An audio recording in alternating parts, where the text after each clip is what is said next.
a process. If your parents don't spend time taking you out, you won't learn how to drive. If your mom and dad are scared, you won't learn how to drive.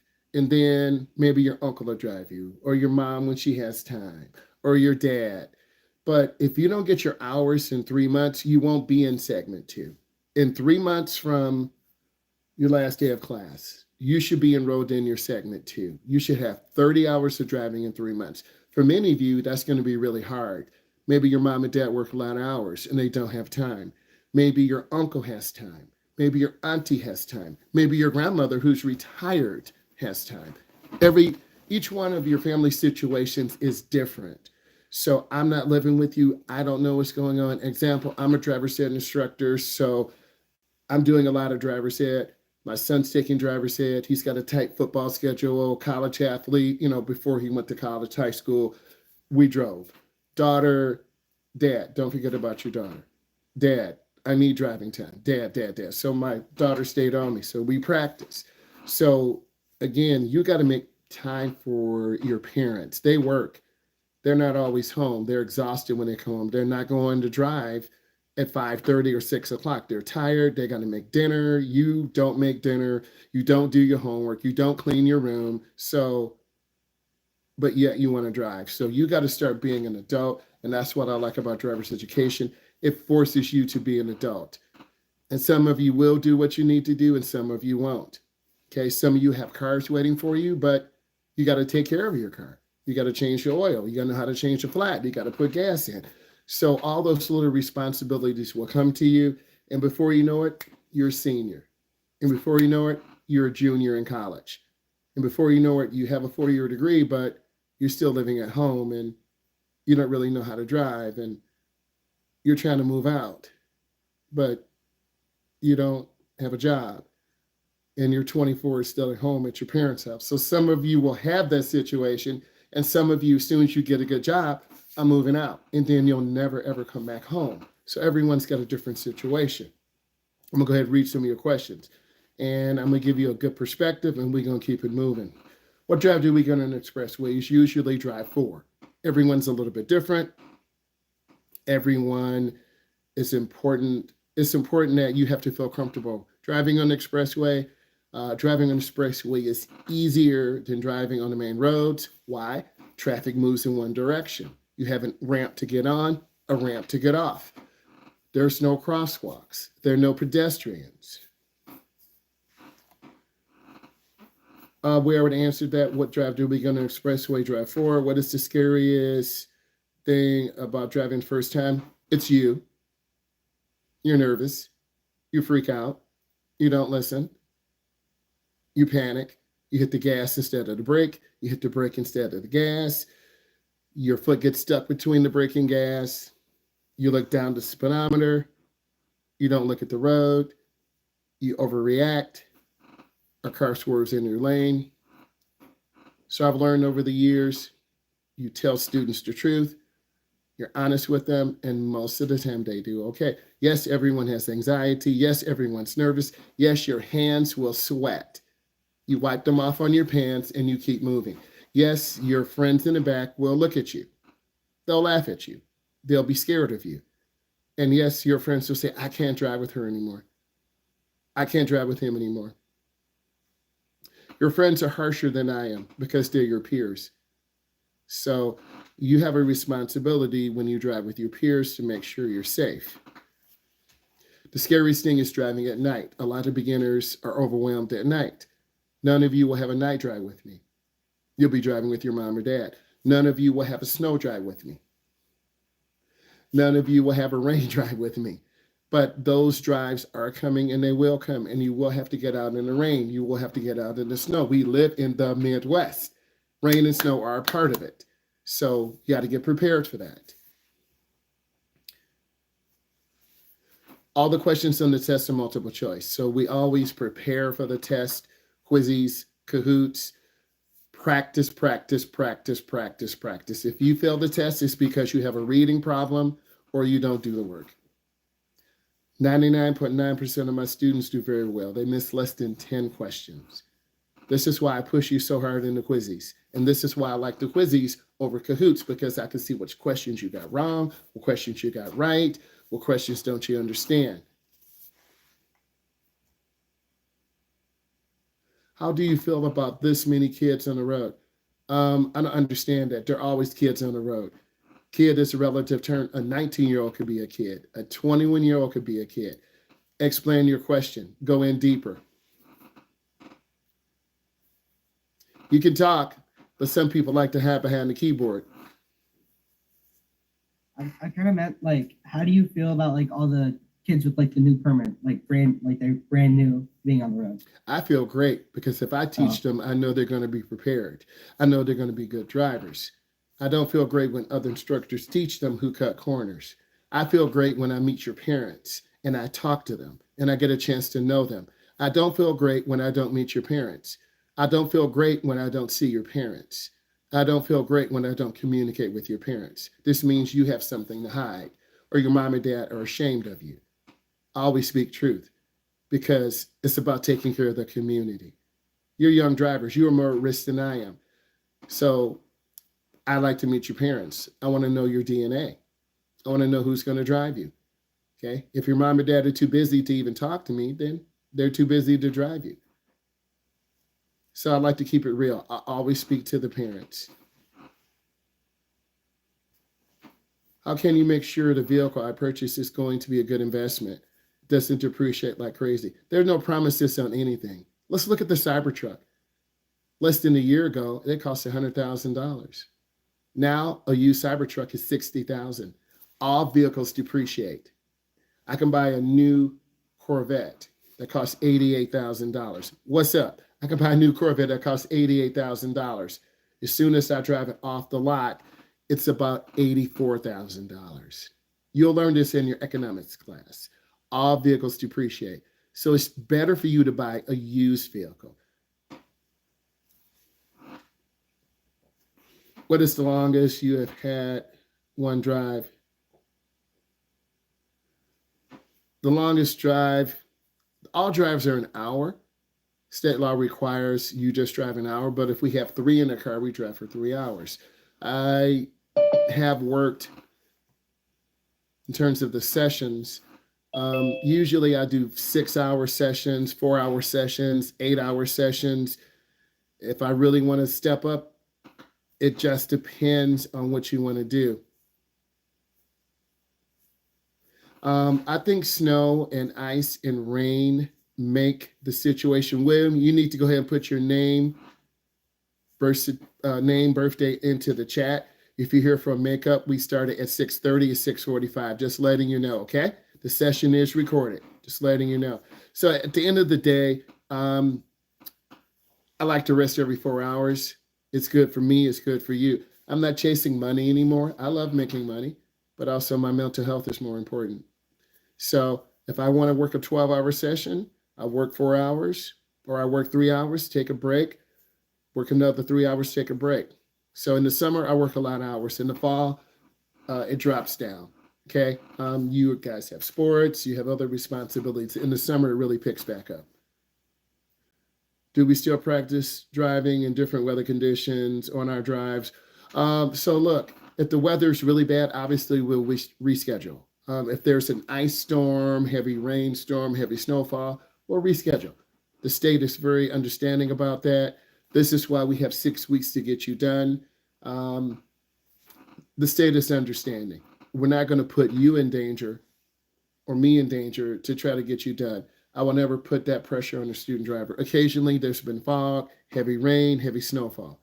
So this is why you want to schedule time, drive on the weekends. If I have to drive during the week, I drive during the week. Because number one, you're a student first.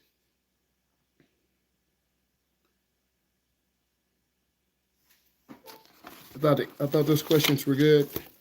I'm going to go through some situational questions. I want you to type in your answers. I'm going to read the question you type in.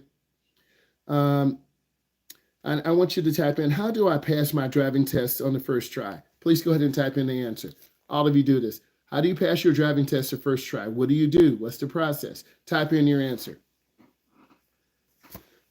All of you listening, you can type in your answer too. How do you pass your driving test to first try? Go ahead and type that in. All of you should be typing in quickly. You text, you type good. How do you pass your test to first try?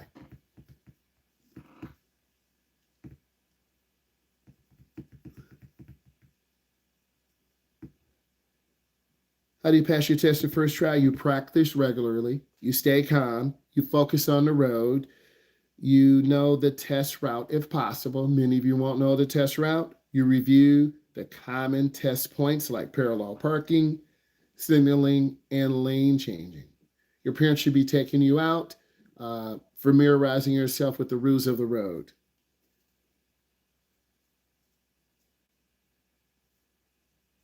Okay, next. What do you do if you get pulled over by the police? Type in your answer. What do you do if you get pulled over by the police?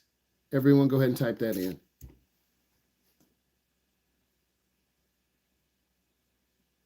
I think going into an empty parking lot is really good. You need to learn how to skid and be under control. I think a lot of first time drivers get on the road and then they hit snow and ice and then they panic. So I think going into an empty parking lot is good. I had a question about an empty parking lot during the wintertime. I think your parents should take you into an empty parking lot and you practice skidding, you practice how to control the car, on an empty parking lot that's big. You go up to about 20 or 30, you hit the brakes. You want to get used, how does the car skid? Does it skid left? Does it skid right? Does it stop straight? So you don't panic. So I think that's a good idea. So you don't oversteer and roll the car over. So you never want to overcorrect too much because you'll put your car into the ditch and then you got to pay to get that out. You smashed your car. So for your first snowfall, it will be eye-opening for you. Show them an ID and registration. How does the car skid? It depends on what you do, William. If you turn the wheel really sharply to the right, the rear of the car will spin out to the right. The front will go to the left. Every car's a little bit different. It's a smaller car, bigger car, truck. Every vehicle is different. Are you going around a curve and it skids out to the left? Are you going around a curve to the right? Are you going downhill and you spin out? Are you going uphill and you spin out? You got to give me more context. But that's a good question. Okay, how do you parallel park properly? I need you to go ahead and type this in. How do you parallel park properly? Everyone type it in, please. How do you parallel park properly? Just give me the steps.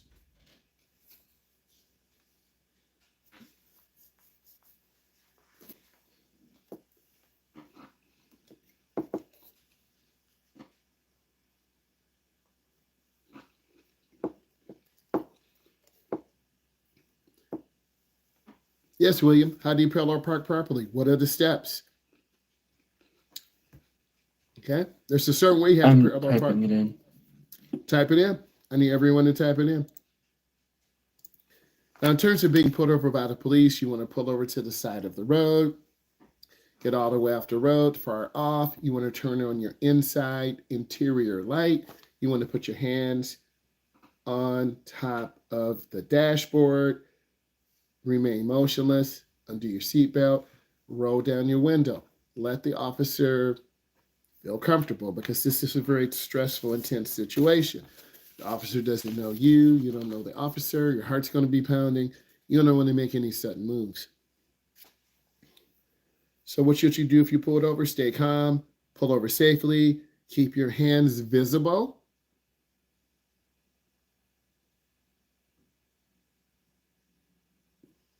And wait for the officer's instructions. They may tell you license, registration, proof of insurance.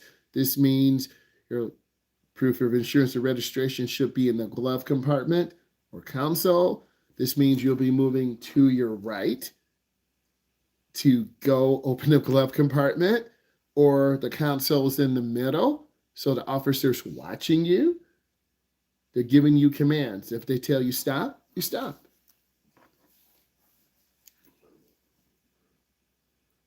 So we talked about parallel parking. You want to line the car up with the front car ahead of you. You want to reverse slowly. Turn your steering wheel all the way toward the curb. Okay, if the curb is on the right, you turn all the way to the right. If the curb is on the left, you turn all the way to the left. If you can do that, you're probably going to parallel park pretty good. What do you do if your car breaks down on the highway? Please type in your answer. What do you do if your car breaks down on the highway? All of you should be typing in your answers. What do you do if your car breaks down on the highway?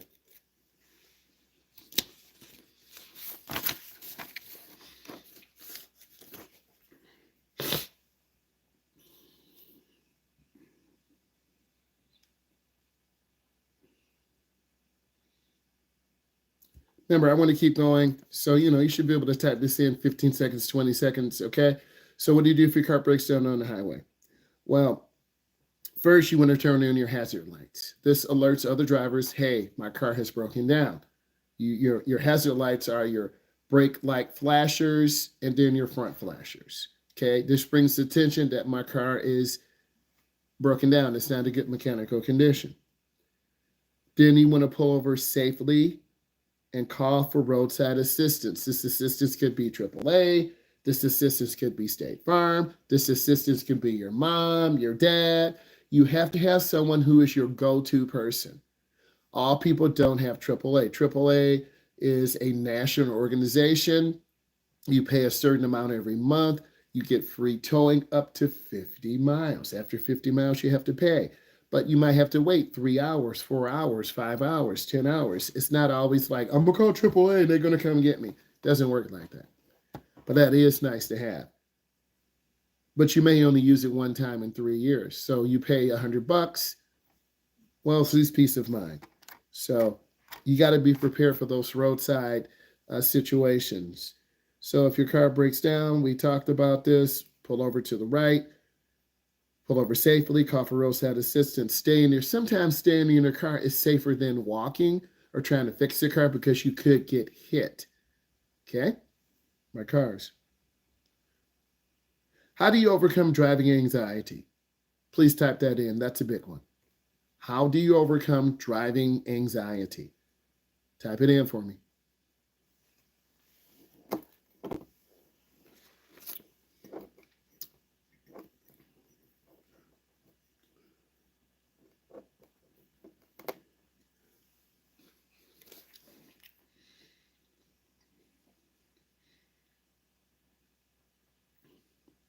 And for many of you, it's not practicing. So a lot of you are just looking for the quick answer. So that's wrong.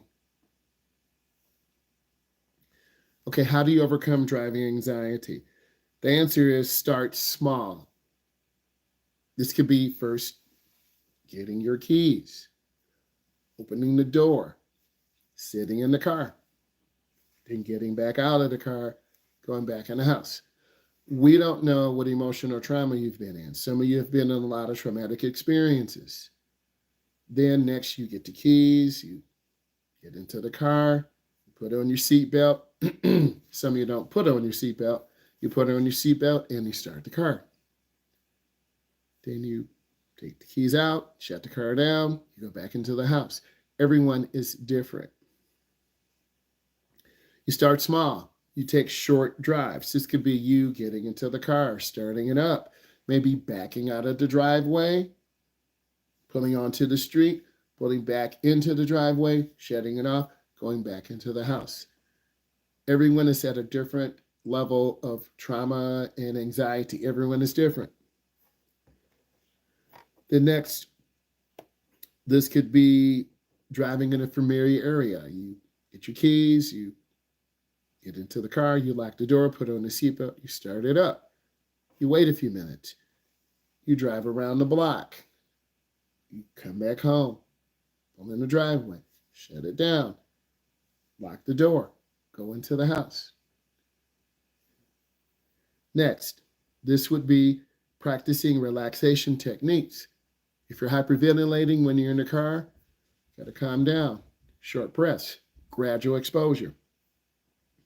Everyone's different. When do you use high beams versus low beams? Please type that in. When do you use high beams versus low beams?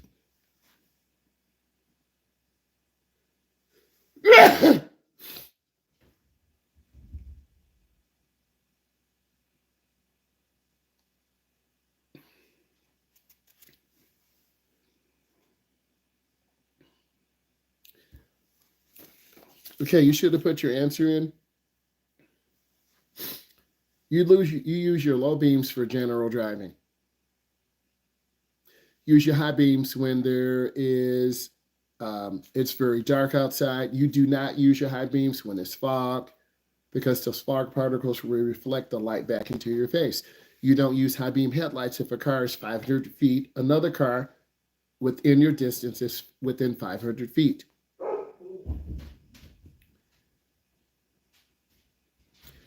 Use your low beams on dark roads without your high beams on low roads. You use your high beams on dark roads without traffic. You switch to low beams when you're following or approaching another vehicle.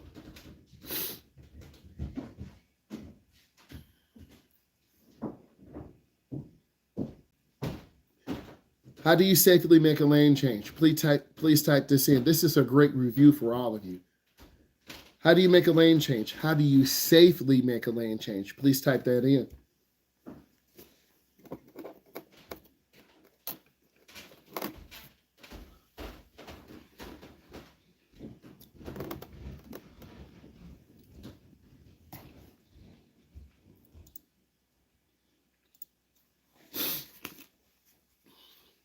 These questions are great. All of you should be typing in information. If you're watching me, you need to be typing in information. And this is real practical information to help you. Okay, so the question was, how do you safely make a lane change? First, you want to check your mirrors. Use your signal. Check your blind spot. And then change lanes smoothly. A lot of you will put your foot on the brake. We don't do that. A lot of you won't check your blind spot. You're going to cut off your car. A lot of you won't use your blinker. People won't know you're changing lanes. You're going to have an accident, and then we get blamed.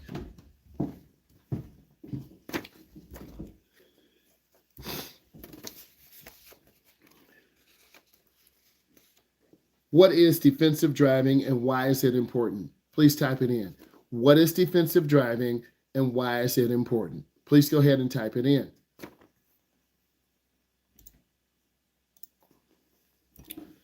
These questions are great. All of you need to be answering these. What is defensive driving and why is it important?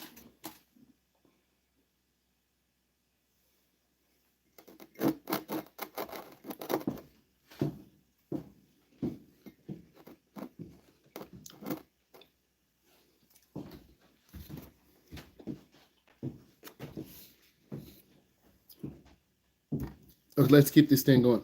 What is defensive driving? Why is it important? Defensive driving means you anticipate potential dangers. You're in a neighborhood, kids, cars backing out. You're in a downtown area, people running between cars, delivery trucks, people running lights, people running across the street. You're in a rural area, deer, dark roads, soft shoulders. You're driving in a school parking lot. It's just after school. You have crazy seniors and juniors speeding out of the parking lot. Someone driving straight down, someone coming across the aisle. It's very crazy. So you will learn your defensive driving mechanisms as you learn to drive. I'm a defensive minded driving instructor, so I want to teach you best driving practices so you're safe.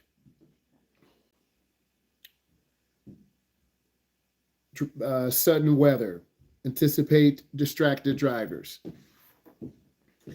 How do you know who has the right of way at an intersection? That's a great question. How do you know who has the right of way at an intersection? All of you type in your answer. Again, I should see you guys typing it in. How do you know who has the right of way at an intersection?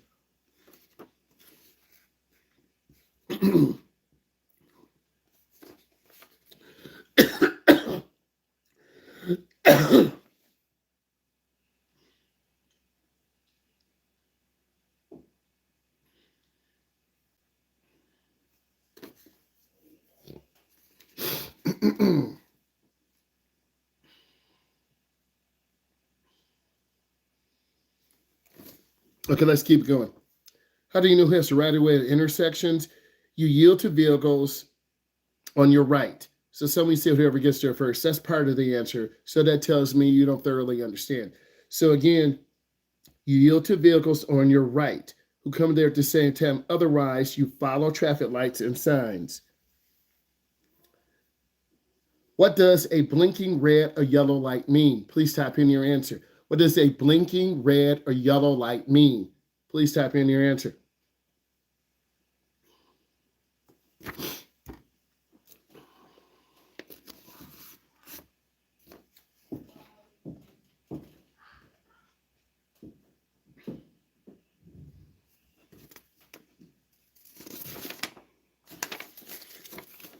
These questions are great review questions. It's almost like test prep because I get a chance to see your knowledge. And if you're tapping in the wrong information, this tells me you don't understand or you're not thorough enough. And then by me going over this, I get a chance to see firsthand who really understands. Some of you are barely answering. Some of you are putting down 1 or 2 words. You need more detail. So that tells me you're just doing minimum. You don't want to do minimum. You want to go beyond. So the question was, what do you do at a blinking red or yellow? So I'm looking for 2 answers. At a blinking red, that means stop. That's the first thing you should do. And many times when we drive at a certain time, that traffic light will start blinking yellow. If it's blinking yellow and we're facing it, this means we proceed with caution. If it's blinking red, this means we stop. Beginning drivers are very confused. So blinking red means stop, blinking yellow means proceed with caution. How do you avoid hydroplaning in heavy rain? Again, I need you to answer this question. How do you avoid hydroplaning in heavy rain? Please answer that. These are great questions because I get a chance to see your knowledge and you get a chance to show a driver's instructor that you know best practice.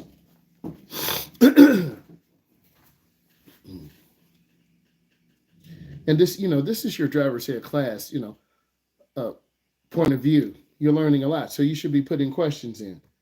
You should be showing me your knowledge. Slow driving, have enough good grip of tires on the road. Thank you. Let's go ahead and that's it. Let's go ahead and talk about this one.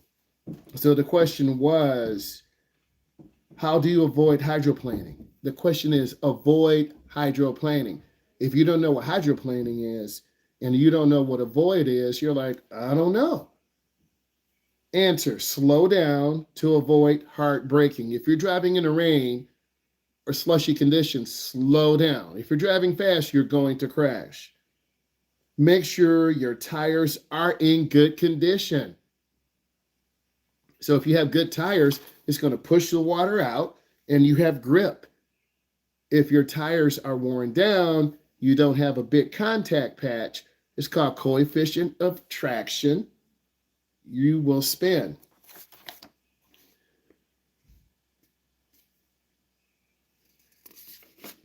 Here's a good question for you. What do you need to know about driving in the snow or ice? Again, what do you need to know about driving in the snow or ice?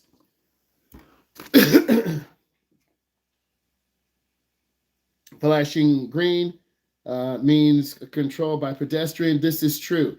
There are some intersections where they are pedestrian activated. There are some intersections where pedestrians can actually activate the sign and it changes the whole signs and signals and sequence. I need more information then to be more careful. What do you need to know about driving on snow and ice? I'm looking for very specific things. Those of you who live in the Midwest, you grew up on snow and ice. So answer, you want to drive slower. You want to increase your following distance. You want to avoid sudden movement. This is your practice test right here. I get a chance to see what you know. You get a chance to show me and your peers that you understand what's going on. This is a great test prep. If you turn too fast, you can slip. This is true. If you're overly aggressive on the wheel, your car's going to slide to the left off the curb. If you're over aggressive to the right, your car's going to slide to the right. So you want to drive smooth. You don't want to overdrive your tires and brakes. You want to be careful and be smooth. Take your time. What do you do if you're involved in a car accident? Please type in your information. What do you do if you're involved in a car accident? Studs and chains. Yes, some states don't allow studs and chains. I'm in the Midwest, so our state does not allow studs and chains, but that's really good. And you could have snow tires. Some people have two sets of tires. They have snow tires specifically for snow and ice, and then they have tires for the summer months.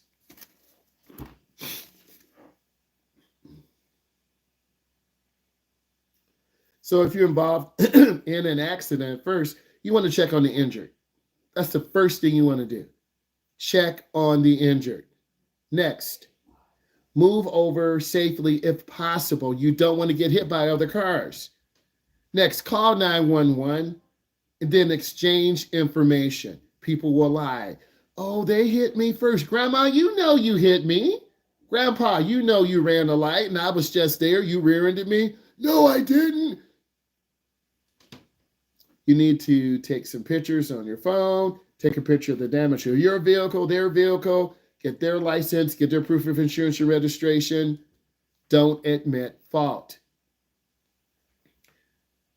How do you use your car's emergency brakes? Please type it in. How do you use your car's emergency brakes? Yeah, you do want to check to see if anyone is hurt.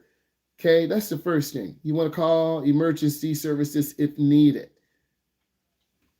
Because, your heart's racing, your car, you just got into an accident. It's scary, right? You need to tell your friends, hey, we're talking about, point of view, driving situations. Tell your friends, have your friends come on in.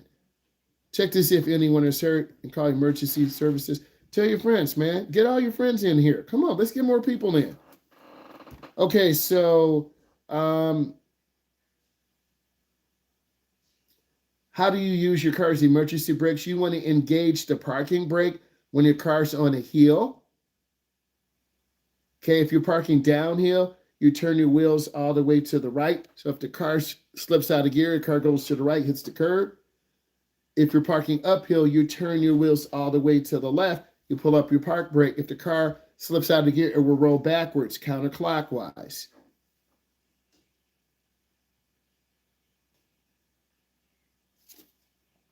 Let's keep going.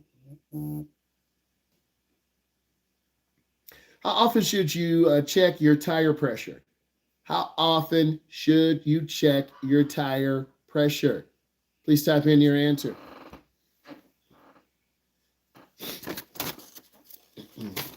How often should you check your tire pressure?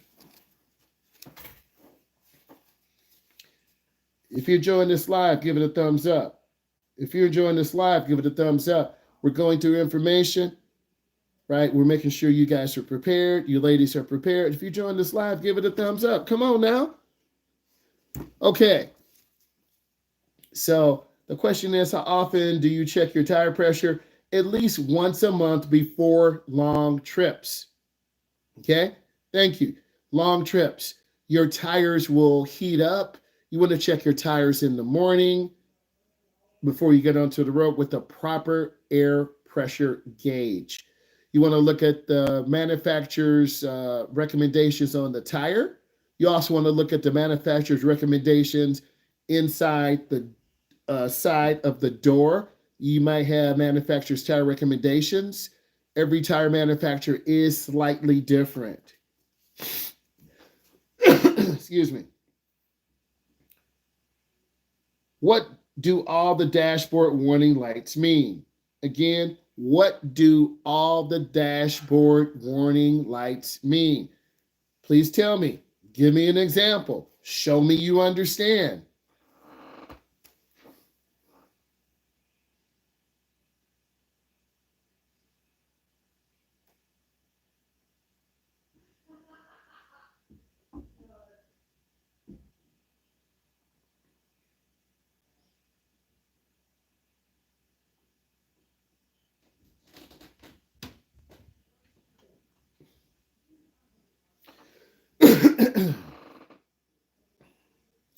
They know the check engine light. Very good. Okay, let's talk about this. So, I asked you a question.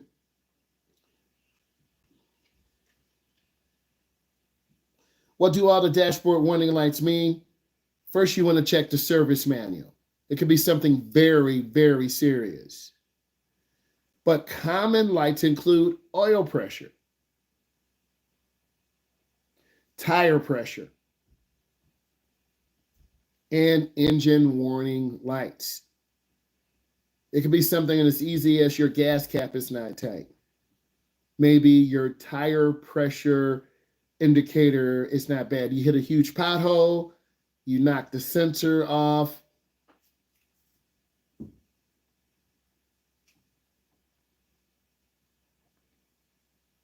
How can I improve on parallel parking skills? Please type that in. How can I improve on parallel parking skills?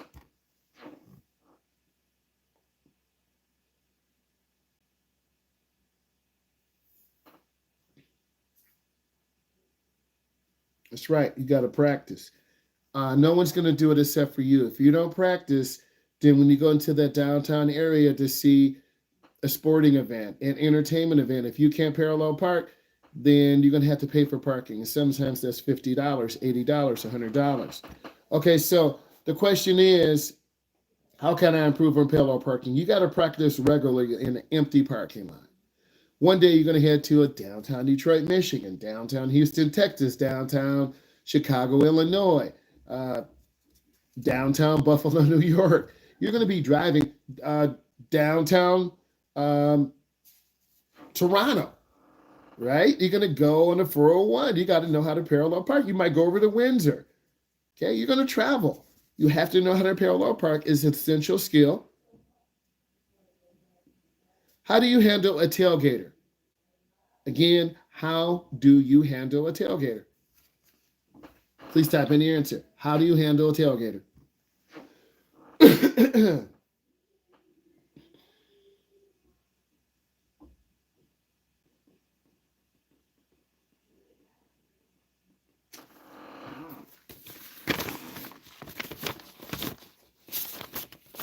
I like these questions because they really give you a perspective of some of the challenging questions. Hey, if you're enjoying this, give it a thumbs up, right? Give it a thumbs up. If you're enjoying this and you are learning something, give it a thumbs up. Tell your friends to come on in. The more people we have here, the better. I really want you to learn.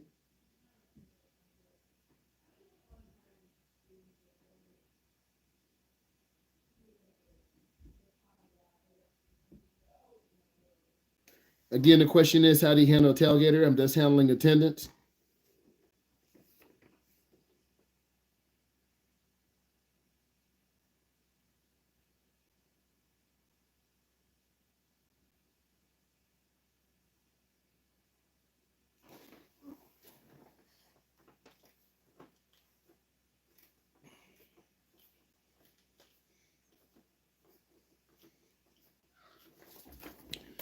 The question is, how do you handle a tailgater? You want to stay in your lane. Tailgaters, you want to stay calm. That's the first thing. If you panic and go real fast, they're going to go real fast. You want to increase your following distance. This means you want to pick up and keep space in front of you. Increase means you lose distance. Excuse me. Increase means you have more distance. Decrease means you make your distance smaller. Increase, decrease. Let them pass you when it's safe. Okay? You can control the distance in front of you, but you can't control it behind you. When is it safe to pass another vehicle? Again, when is it safe to pass another vehicle? Please type your answer in.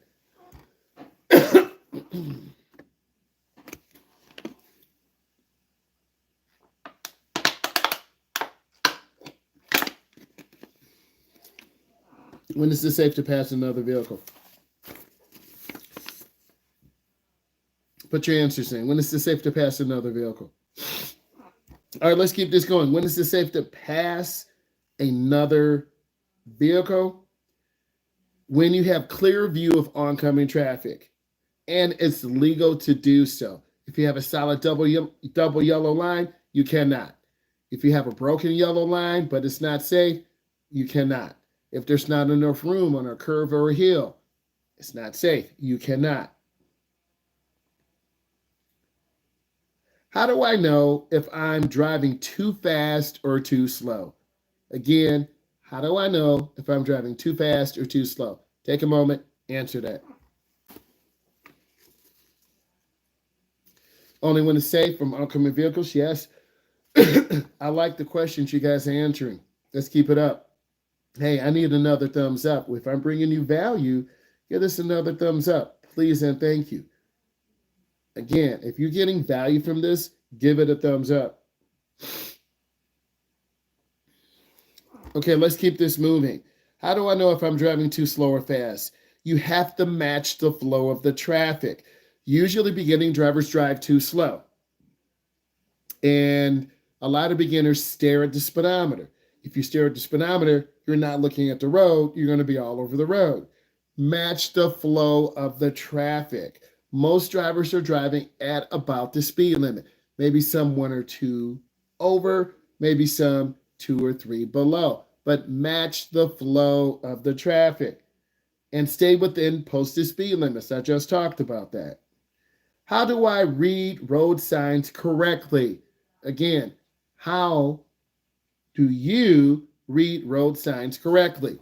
Yes, you can check the speedometer, but from my experience, a lot of people stare at the speedometer, particularly beginning drivers, and then they're all over the road. That's really scary.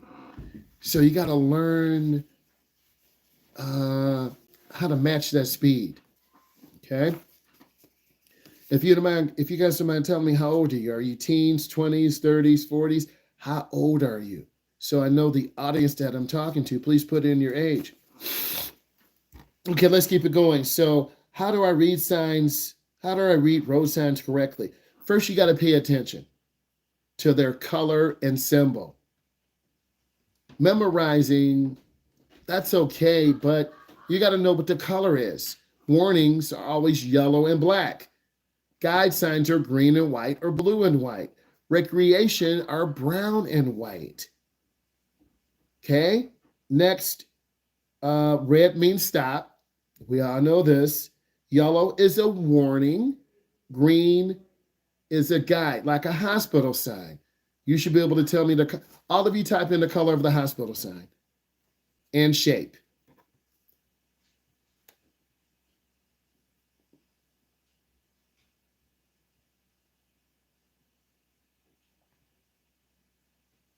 Hospital sign is not diamond.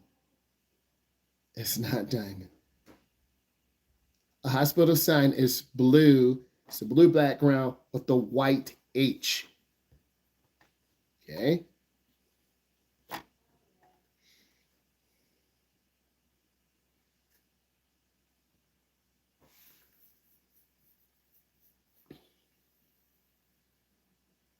How do I properly use my turn signal? Please type that in. How do I properly use my turn signal? This is a great review. You're preparing for your knowledge test. You're preparing for driving. You're going to remember the things I'm saying when you're driving. Oh, I remember he said that. I better turn on my blinker. Oh, I'm good. Again, how do you properly use your turn signal?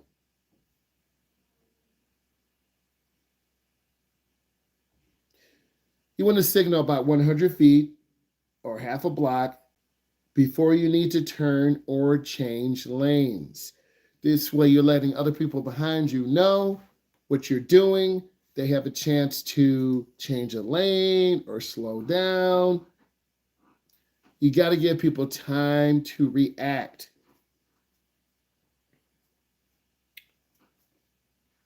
This is a great question. What are the rules for a three-way or four-way stop? Again, what are the rules for a three-way or four-way stop? What are the rules for a three-way or four-way stop? Type in your answers. This is a great question. This will tell me if you even understand what's going on in the text. Again, what are the rules for a three-way or four-way stop? What are the rules for a three-way or four-way stop?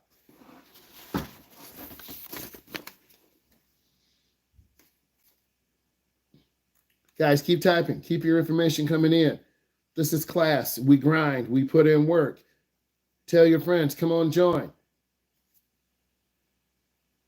We want to have a big party here. We're talking about road signs. How do you know the rules for a three-way and four-way stop? All right, let's talk about this. How do you know the rules for a three-way and four-way stop? Answer: the first car that gets there is the first car to go. If two cars arrive at the same time, the car on the right goes first. The right of way can also be given. If you're not sure, wave the other driver by. The right of way is designed so it avoids accidents. Next, how far should you follow behind another vehicle? How far should you follow behind another vehicle? Type in your answer. Again, how far should you follow behind another vehicle?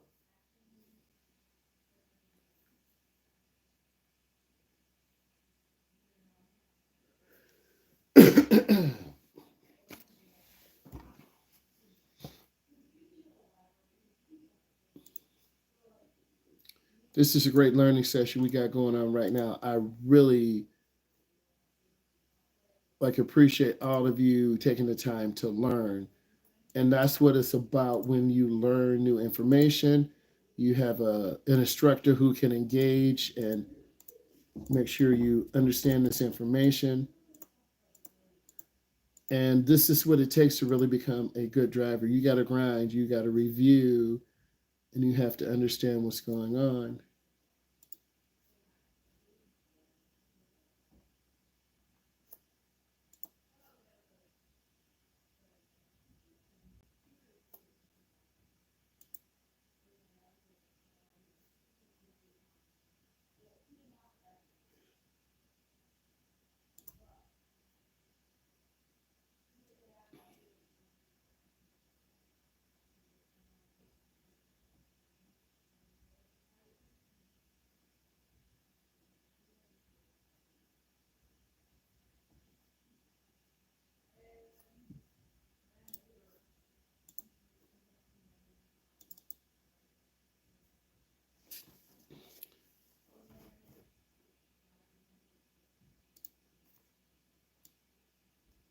Okay, so we talked about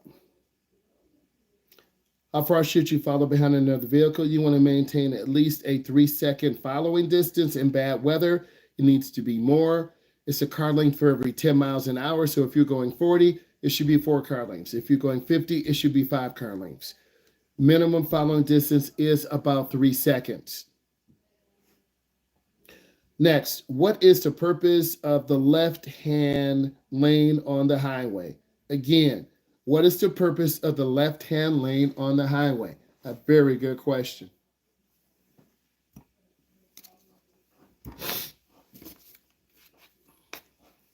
If you're enjoying this, give it a thumb up. If you're enjoying this, give it a thumbs up.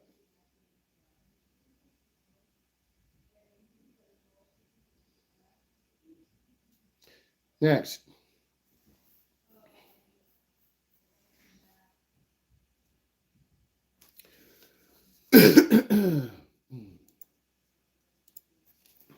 All right, let's answer this question. What is the purpose of the left-hand lane on the highway? Answer is for passing. Slower moving traffic needs to keep to the right. A lot of beginning drivers tend to kind of hang around that left lane. You don't want to do that. You're holding up cars, you're holding up traffic. People are going to get very angry and irritated at you, and you're going to cause them the road rage. Next, what is the best way to back into a parking space? I like this. What is the best way to back into a parking space? Please type your answer in.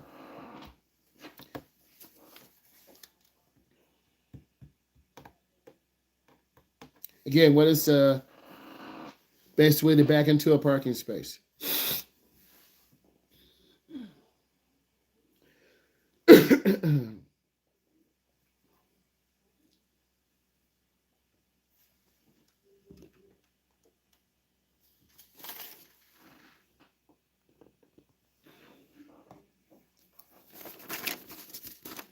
Okay, the question was, uh, what is the best way to back into a parking space? You want to check your surroundings.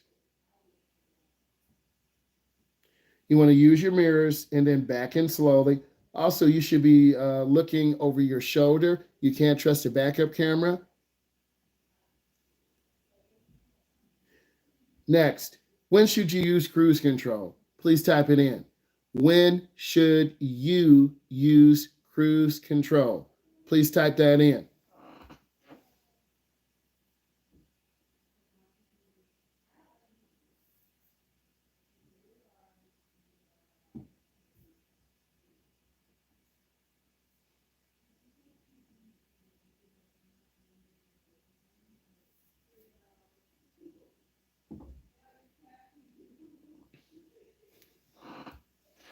Cruise control. You want to use cruise control on long stretches of the highway with little traffic. Next, what should I do if I encounter an aggressive driver? What should you do if you encounter an aggressive driver? Please put in your answer. What should you do if you encounter an aggressive driver?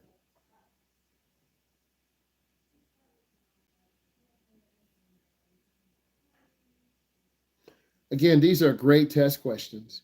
These are great questions to prepare you for your knowledge test, for actually driving on the road. You're learning firsthand from an instructor in a controlled environment. Again, the question is, what should you do if you encounter an aggressive driver? Number one, you want to stay calm. Number two, avoid eye contact. Three, let them pass. And obviously, you do not want to take them to your home, right? You need to go to a well lit, secure area.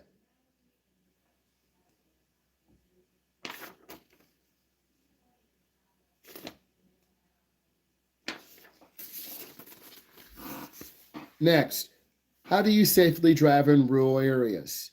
How do you safely drive in rural areas? Type in your answer.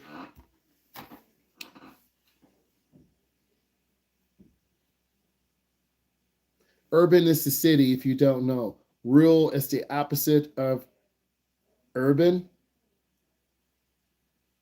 So if you don't know what urban or rural is, you're automatically stuck right there. So this is great practice for your knowledge test. All right, let's go ahead and answer this. How do you safely drive in rural areas? You want to watch for animals, slow moving vehicles, and narrow roads. Next, what is the best way to handle roundabouts? What is the best way to handle a roundabout? Please type in the answer. What is the best way to handle a roundabout? Thank you for the thumbs up. I appreciate that. Let's keep this going. I want to bring you value. This is an actual class you're learning. I'm a state certified instructor in the Midwest. These are actual questions. You're getting it firsthand, and I'm explaining it to you. Put those questions in. Tell your friends, hop in. Okay, so the question is on a roundabout. And if you don't know what a roundabout is, we're going to be driving in those soon. Yield to traffic already in the roundabout. I see a lot of beginning drivers going too fast. They panic. They don't yield. They crash into the curb, or they overturn, or they miss their turn. And if you miss your turn, now you're going to be stuck. You want to slow down, yield check traffic to the left, yield check traffic to the right, and keep moving. Use your turn signal when exiting. How do you avoid distracted driving? How do you avoid distracted driving? Please put that answer in. Again, how do you avoid distracted driving?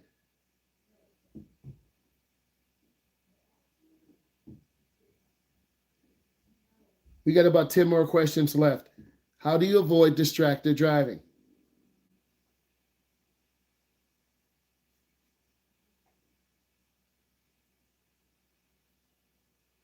All of you should be typing these answers in. How do you avoid distracted driving?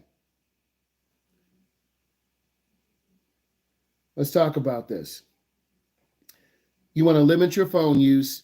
None of you would say, I'll never use the phone. That's not going to happen. Limit your phone use. Okay, let's be real. Focus on the road because you can't do two things at one time. You can't talk on the phone and drive.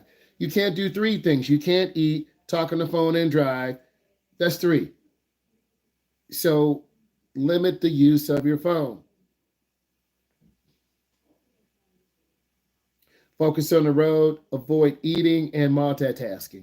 Multitasking, you're doing more than one thing. You're going to hit a car. You're going to run a light. You're going to miss your exit.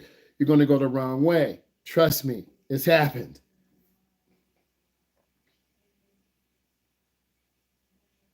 Here's a great one. What are the rules for sharing the road with cyclists?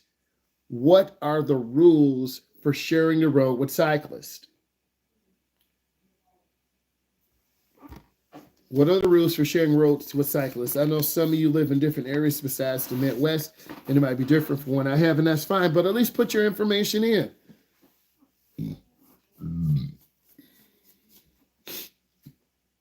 Okay, let's talk about this. Let's keep this going and bring you value.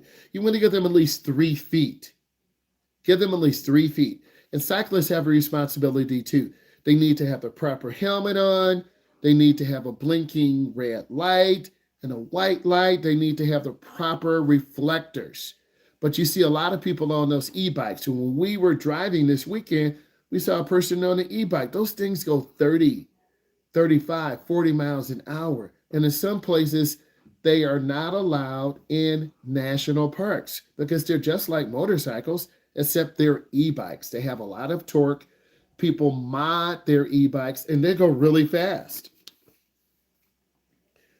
Next, how do you know when your car needs maintenance? I love this question. How do you know when your car needs maintenance? Hey, if this is bringing you value, I'm asking for engagement. Give us a thumbs up. I want to get like 7 thumbs up. I only have 2.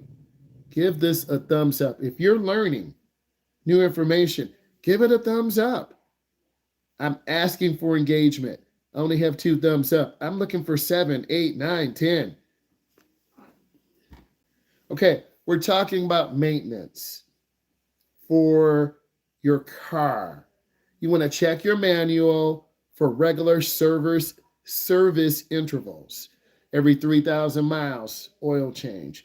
Every 4,000 miles, you rotate your tires. Every 6,000 miles, you change your transmission fluid. You've got to check that service manual. If you don't, then you're going to get your car out of the service schedule. And if it does break down, then you're going to violate your service warranty. And some of you like foreign cars, and you really got to stay on top of your maintenance. Foreign cars are not so much more expensive, but you got to stay on top of that maintenance. How do you properly jumpstart a car? Again, how do you properly jumpstart a car? Please tell me. If you don't know what jumpstart is, you need to look that up.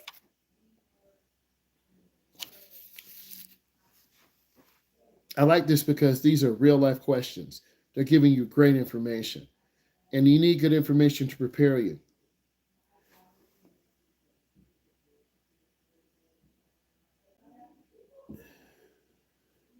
All right, so the question is, and I'm looking at some of your questions, they're kind of all over the place here.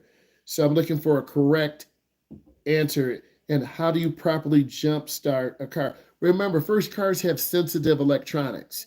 And if you hook up your battery cables wrong or you spark something, you could send voltage into the computer terminal and you could mess up those important electronics. So, how do you properly jumpstart a car? Connect the positive terminal first, then the negative. Positive is always red. Negative is always black. You connect the positive terminal first. What is the safest way to make a U-turn? Yes, Keaton, go ahead. That's not true. A lot of times it is positive that it's red, but on some foreign cars it can be black. So you always want to check before you do. I appreciate you, brother. Sound like you fighting someone. Anyway, you want to make sure you follow proper procedure. If you're not sure, look in the owner's manual. But many of you won't read your owner's manual because you're like, I just had these cables, right? So the question is, and thank you, what is the safest way to make a U-turn? Again, we're talking about U-turns. A lot of people have questions about this. What is a U-turn? When should I do it? When should I not do it? U-turns are very effective and a good means of making your maneuver. So answer, ensure that it's legal first. In some downtown areas, you're going to have a regulatory sign and you're going to have a line going through it. That's red. And you're going to have a U-turn, so it's a prohibitory sign. So ensure that it's legal and it's safe. Next, what are the most common mistakes new drivers make? Again, what are the most common mistakes that new drivers make? Please put that in. All of you are new drivers. Some of you are new drivers. Some of you are older drivers. Some of you are like, I like this review. I should make a game show. If you think I would make a game show, give me a thumbs up. I would love it. I would be a great host. Okay, so let's talk about this. The question is, what are some of the most common mistakes new drivers make? Yeah, Monday Night Football. You got that right, man. I got to check that. Monday Night Football. So, what are some of the mistakes new drivers make? I think they stare at speedometer too much.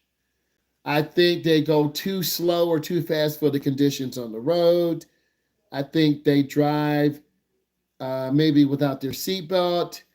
I think they don't yield all the time. They blow stop signs. They run lights. So let's read and find out. Some of the mistakes new drivers make.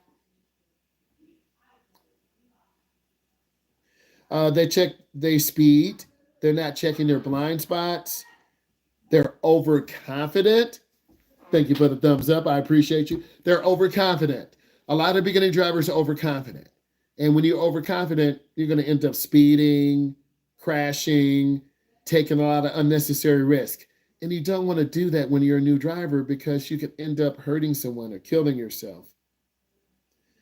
We have four more. How do I handle driving at night? I love it. How do you handle driving at night?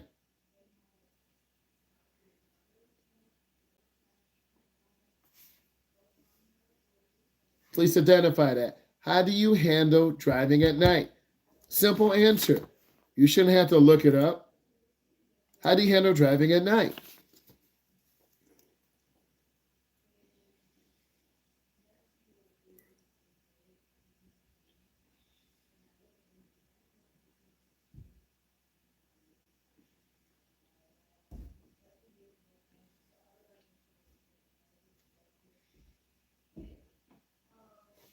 Okay, let's talk about this. How do you handle driving at night? Before I even look on here, first you want to make sure your eyes are in good shape, right? Look, every 2 or 3 years you should get an eye examination. Okay, if you wear glasses, you want to make sure your glasses are clean, there are no fingerprints, there are no smudges. You want to make sure your inside and outside windshield is clean. It does make a difference. You want to make sure your headlights are clean. Next, you really want to learn how to drive at night. Drive through your neighborhood, drive in your area, drive in the downtown area. But let's see what they say. You want to use your low beam headlights in traffic. You want to avoid looking at oncoming traffic directly, and you want to stay alert. This is another great question. How can I prepare for my first long solo drive? Love this. How can I prepare for my first long solo drive? Please type in your answer. Again, how can I prepare for my first long solo drive?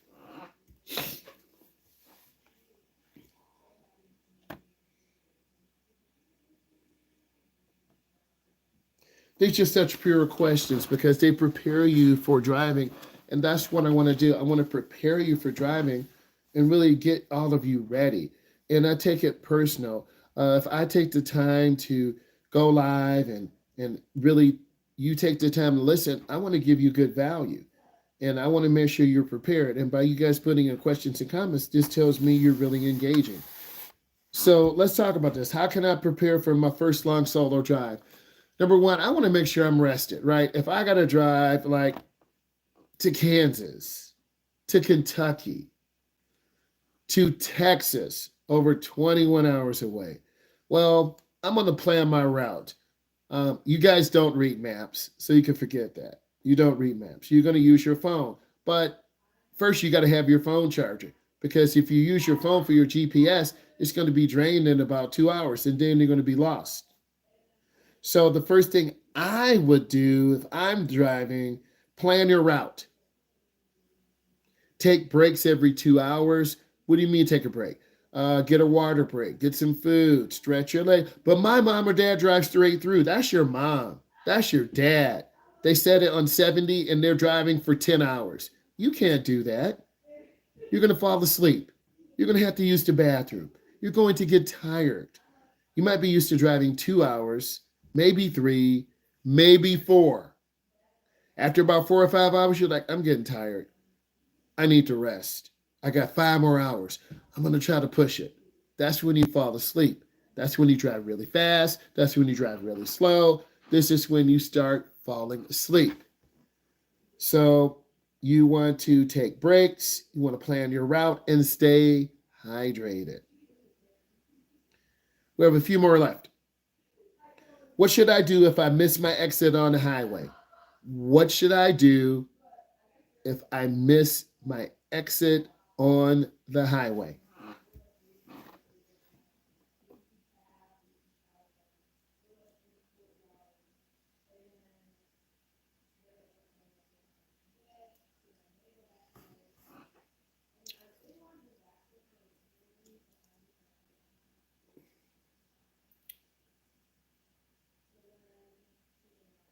Okay, let's go ahead and answer this. What should I do if I miss my exit on the highway? You want to continue to the next exit. You want to never back up or make sudden lane changes.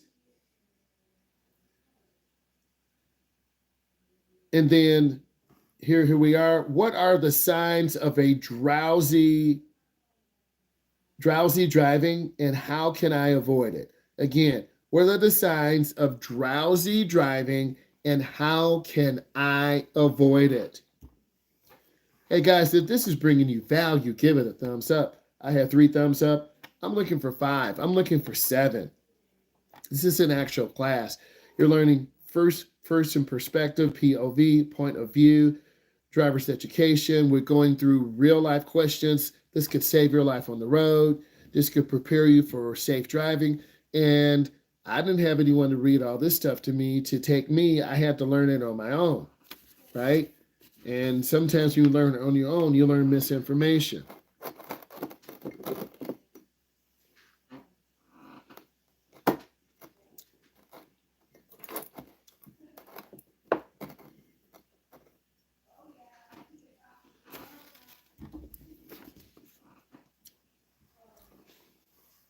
Okay, let's go ahead and identify this. What are the signs of drowsy driving and how can I avoid it? First, if you start yawning, drifting in your lane back and forth, you have heavy eyelids, you start, oh my God, I'm so tired. You got to get rest before driving. If you're not going to be driving for a long drive like Saturday or Sunday, start getting to bed early Sunday night, Monday morning, Tuesday morning. Stack up on that sleep, right? Get rest. And then you have to take breaks driving. I need all of you to type in 3 most important things you learned. All of you type in 3 most important things you learned from this discussion. Type it in for me, please, and thank you.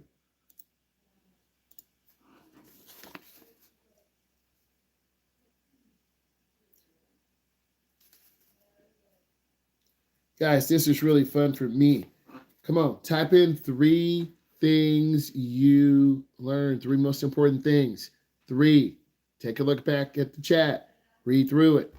This is very important to me because I get a chance to see all of you typing in information in real time. So let's keep this thing going.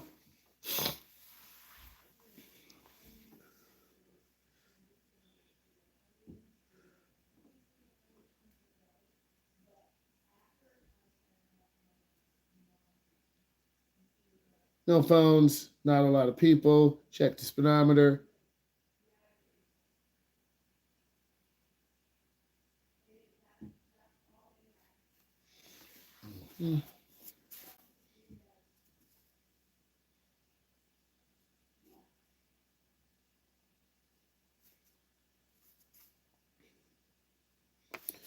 Again, guys, if this brought you value and you really learned something tonight, type it in, give it a thumbs up, leave some comments. I do read all the comments, and this gives me insight into what I should talk about next. I know this session was long, but you learned a lot today. So tell me what you learned today. Again, tell me what you learned today.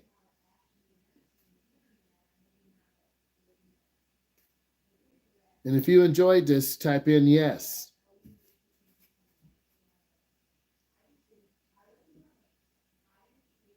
If you enjoyed this, type in yes.